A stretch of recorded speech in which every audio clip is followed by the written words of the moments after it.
រៀបសួរពុកម៉ែបងប្អូនថ្ងៃនេះមករៀបចំចក្រានຂະຫນាតយក្ស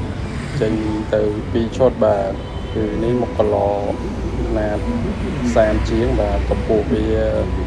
3តឹកកម្រាស់គីឡូ10លីបាទកំពុងចេញខ្យល់ធំបាទសម្រាប់ចេញភ្លើងហើយប្រភេទចក្រាននេះដែរគឺយើងយកសម្រាប់ដាក់ប្រភេទដាក់ក្នុងឡទាំងពីរបាទពុកម៉ែបងប្អូនតម្រូវការឆ្នាំងធំគឺប្រើត្រូវបាទនេះកន្លែងប្រហូរប្រេងហូរទៅចក្រានគីឡូប្រេងដាក់បាន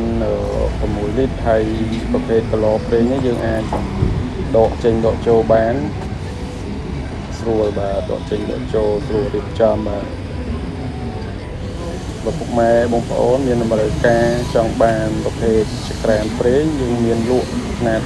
ធំបាទຂະຫນាតធំក៏មានຂະຫນាតតូចក៏មានលក្ខណៈគ្រួសារឬក៏ប្រភេទអាជីវកម្មដាក់ឆ្នាំងស៊ុបយើងមានគ្រប់លេខគ្រប់ទំហំតម្រូវតាមតម្រូវការពុកម៉ែបងប្អូនបាទនេះបាទវិចចប់រួចហើយតាមតែដាក់ផ្ញើទេហើយនេះនៅសល់មួយគ្រឿងអត់ទាន់មានអ្នកយកទេបើពុកម៉ែបងប្អូនមានតម្រូវការអាចទាក់ទងបានវឺត